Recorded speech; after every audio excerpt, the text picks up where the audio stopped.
In this video, you will learn how you can calculate the age from a person in Excel. So here, let's look at this situation here. We have here a table with our source data. And in our source data here, or our table data, we have an ID of the employee ID, we have the name of the employee, and we have the date of birth. However, we want to calculate the age of the person here. So how can we do this? Well, in Excel, there are some formulas or functions that are available. However, they are not being promoted actively. And the reason why is that many of these are gradually phasing out or are not 100% working accordingly. However, here we're going to use a formula where there's not much information. It does work, only certain functions of it. So let's look at it. All right. So we have this here, and let's select here. And what we can do is the following. We're going to, well, before we do that, we're going to put in here a date of today, so we can calculate what is today's date. All right. And if you would just do this minus that, you will get a value here which will not be helpful for you.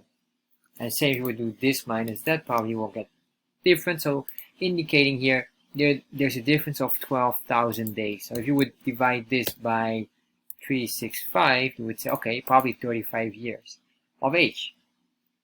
However, it's not really 100% accurate. So we can do that with a function which is basically slightly outdated and is not being promoted, but it's still available. So we call here dated if, and then open parentheses. So once we click on here, you can see there's no info, or it doesn't show anything here, and the formula builder will not give you any information. But if we click on this link here, you get some information or help from Excel.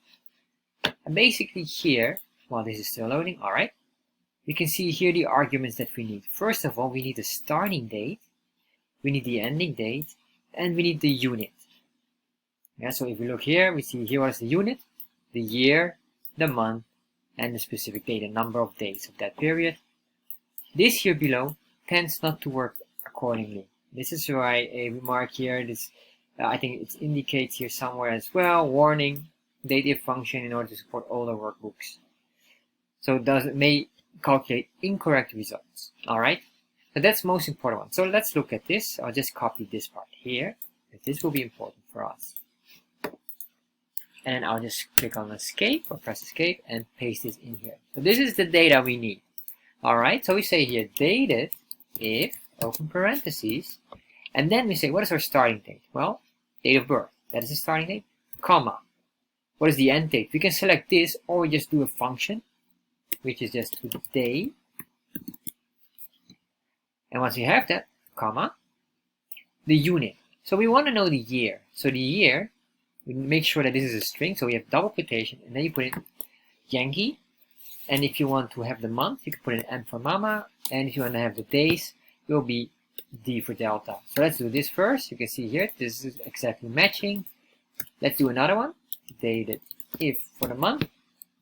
And then we say this, comma, today function, and then finally here we say double quotation, M for month, enter, 425 months, and we say here now, dated if, select the value, then put in the function of today, and then we get here double quotation, Yankee, double quotation, close. All right, so now you can see here in total of 35 years of age. Once we have this, we basically can drag them all down here.